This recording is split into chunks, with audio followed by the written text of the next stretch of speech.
जब भारतीय जनता पार्टी की सरकार दिल्ली में 27 साल बाद बनी तो अरविंद केजरीवाल जी उससे पहले कह रहे थे, सचिव जी ने भी बताया, धन सिंह जी ने भी बताया कि भाई ये लोग गरीब को देखना पसंद नहीं करते, आप देख लीजिएगा। और गरीब ये बात जानता था कि ये लोग गरीब के साथ नहीं है, हमेशा से जानता था, इसीलिए 27 साल ये सत्ता से बाहर है। मगर जैसे रावण ने साधु का वेश बनाया था और माता सीता को हरा था, इन रावणों ने भी साधु का वेश बनाया। चुनाव से 1 साल पहले बड़े बड़े चैनलों पे आने लगा कि भारतीय जनता पार्टी के नेता झुग्गियों में प्रवास करेंगे। सुना था आपने? तो नेता रात को 9 बजे झुग्गी में जाता था, किसी अपनी प्लेट, अपनी कटोरी, अपनी सब्जी, अपनी दाल तो झुग्गी में बैठ के खाता था, अपनी प्लेट में, झुग्गी वाले की प्लेट में नहीं खाता था। और फिर कहता था आज हम यहीं सोएंगे। और सर्दी का समय था, रजाई में लेट के फोटो खिंचाता था और रात को ही 10:30 बजे अपने घर कोठी में चला जाता था और सुबह 5 बजे दोबारा आ जाता था उसी झुग्गी में।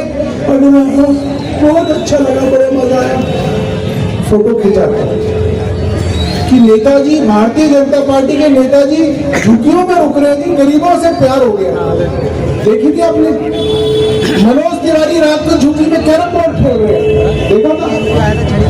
गाना गा रहे हैं, क्योंकि गरीब आदमी को बेवकूफ बना के किसी तरीके से, भैया थोड़ा सा, सिर्फ एक ही ध्येय था, किसी तरीके से गरीब आदमी भोला वाला तो ही। आप गरीब आदमी को यकीन दिला दो कि भाई बीजेपी भी इतनी बुरी नहीं है, गरीब लोगों के साथ है। मीडिया इनकी जेब में था, खूब चलाया आज तक वालों ने, खूब चलाया एबीपी ने, टाइम्स नाउ ने कि गरीबों के यहाँ बीजेपी वाले जा रहे हैं।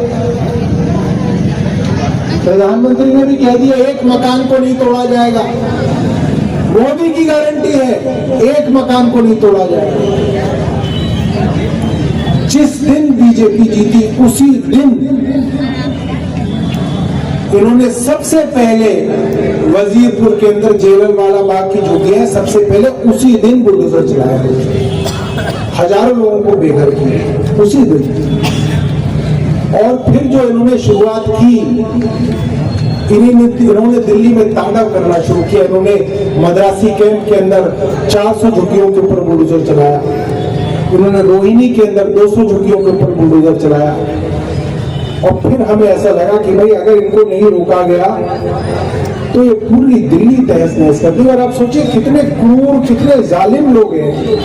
तुम्हें कोई क्या कह रहा है? तुम्हें तो वोट भी दिया इस बार गरीब वालों ने, गरीब लोगों ने वोट भी दे दिया तुम्हें, मगर इनके मन में मैल है, इनके मन में चोर है, इनके मन में डर है और आप गरीब लोगों के लिए नफरत। तो हम लोगों ने किया, मैं था, संजीव जी थे, धर्म जी थे, सब लोगों ने तय किया दिल्ली की एक एक झुग्गी के अंदर जाएंगे, पर्चा बांटेंगे और जंतर मंतर पर लोगों को इकट्ठा करेंगे।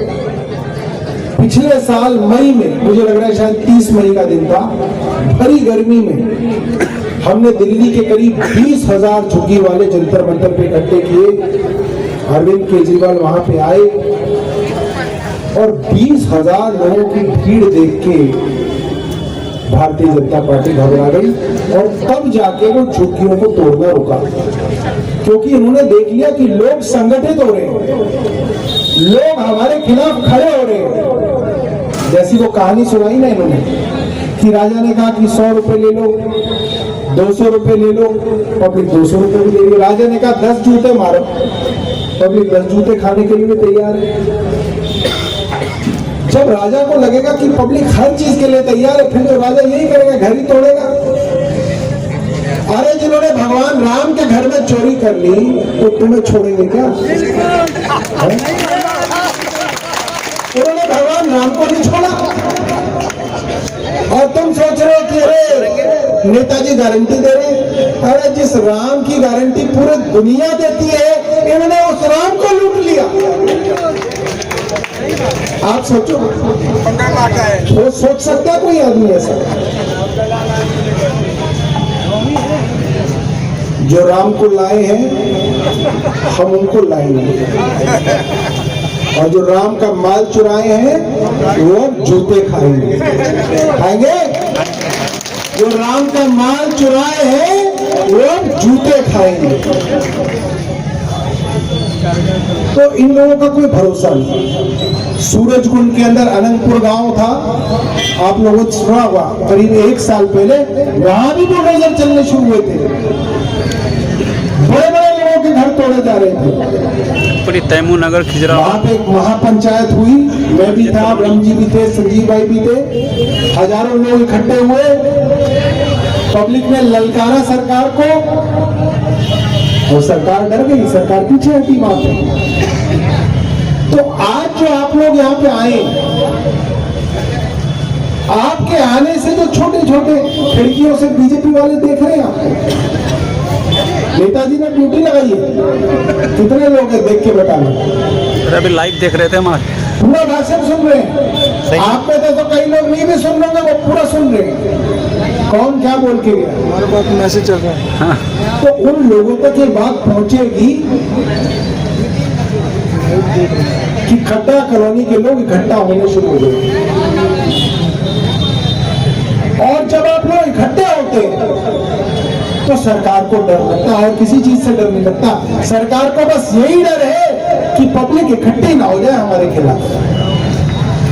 इसलिए एक एक आदमी जो यहाँ पे आया, एक एक हमारी माता जो यहाँ पे आई है, एक एक नौजवान जो यहाँ पे आया, एक एक बुजुर्ग जो यहाँ पे आया है, जोरदार तालियां अपने लिए बजाइए, अपने आप के लिए बजाइए, खुद के लिए बजाइए,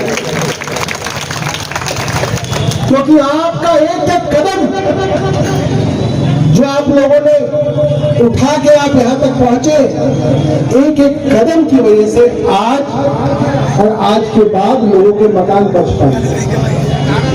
और अगली बार जब मीटिंग बुलाई जाएगी कहीं और लोगों को लेके आना है, और लोगों को इकट्ठा करना है, ताकि सरकार के पास ये मैसेज जाए कि अगर एक भी मकान टूटा तो सारी की सारी पब्लिक तुम्हारे खिलाफ खड़ी हो जाए। ये मैसेज जाना चाहिए, जाना चाहिए नहीं जाना चाहिए? कोई मैसेज तभी जाएगा जब आप सब लोग इकट्ठा हो। अब अगला सवाल ये आता है कि अगर अब बुलडोजर दोबारा आया तो क्या करेंगे? क्या हमारे नेता आएंगे? इन लोगों को हमने चुना, सांसद जी आएंगे? वो नहीं आएंगे, उनका फोन भी नहीं उठेगा। मगर अगर आप सब लोग वादा करें कि व्हाट्सएप पे सब लोग एक दूसरे से जुड़ेंगे, व्हाट्सएप पर ग्रुप बनाया जाएगा कि मकान किसी का भी टूटे, सब लोग इकट्ठे होकर वहां बुलडोजर के सामने खड़े होंगे तो एक ईंट नहीं तोड़ पाएगा कोई। और वोरा जी यहाँ पे सबसे पहले बुलडोजर के सामने वोरा जी खड़े होंगे, मैं आपको वादा करके लाया। सबसे पहले श्रीचंद भाई होंगे, वीके जैन जी होंगे, आकाश जी होंगे, हमारे जितने कार्यकर्ता हैं, संजय जी, सब लोग। मगर अगर सिर्फ ये लोग खड़े होंगे तो लोग कहेंगे राजनीति होगी।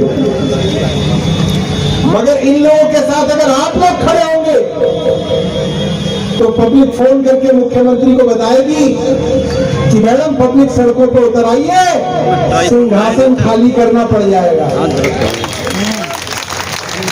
और सब मुख्यमंत्री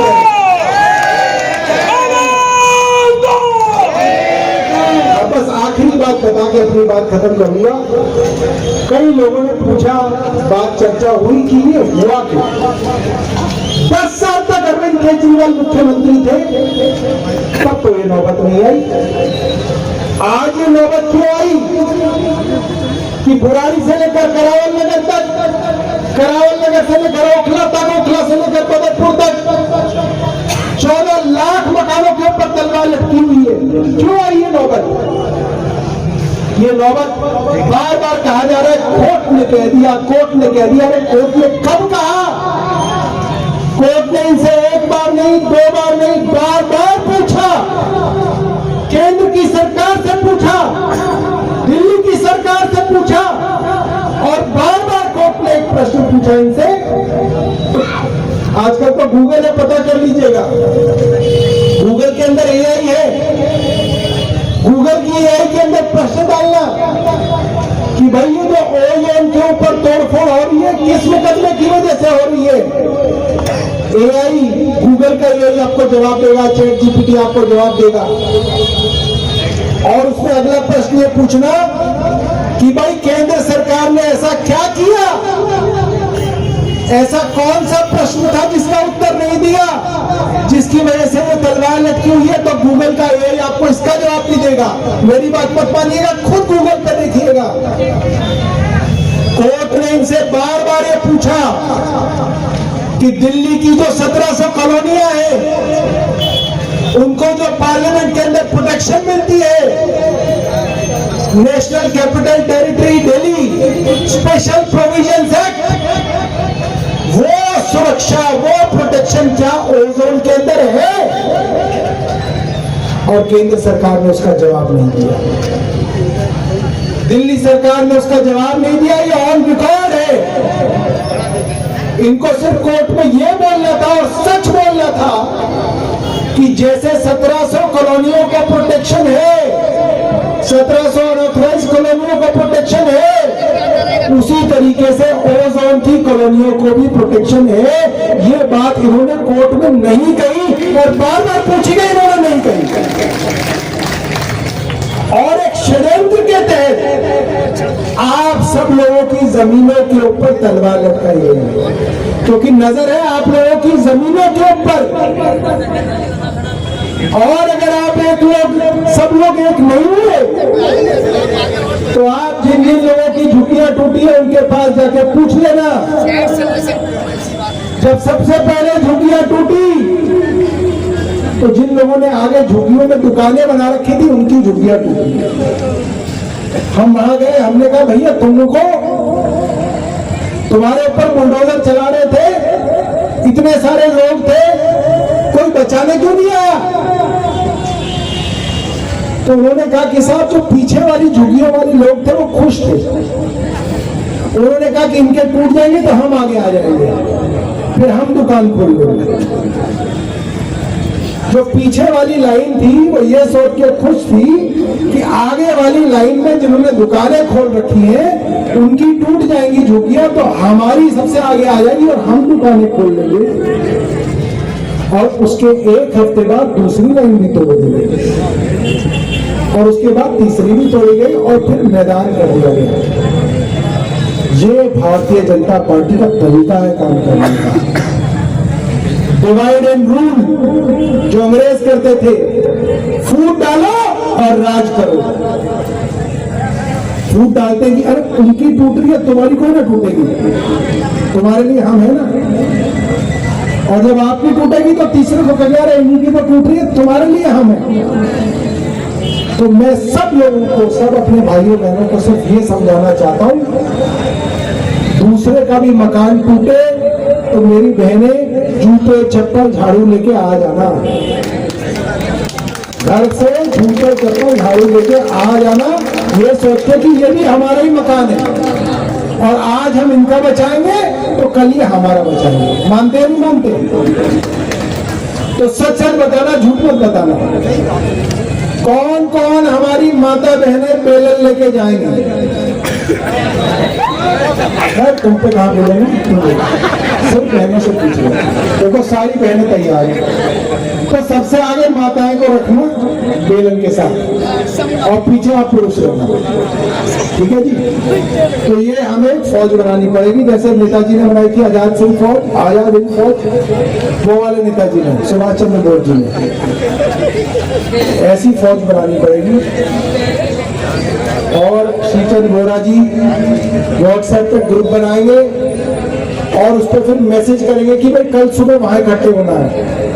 डरने की बात नहीं है, जिसके ऊपर मुकदमा होगा वकील हम देंगे और मुफ्त में देंगे। इसकी चिंता मत करना। जिस चीज के ऊपर मुकदमा होगा उसको वकील आम आदमी पार्टी देगी और निःशुल्क देगी, मगर डरना नहीं है। एक बार अगर आप लोग एक हो गए, इकट्ठे हो गए, तो मैं बता रहा हूं बड़े बड़े नेता भाग जाएंगे। बहुत बहुत धन्यवाद।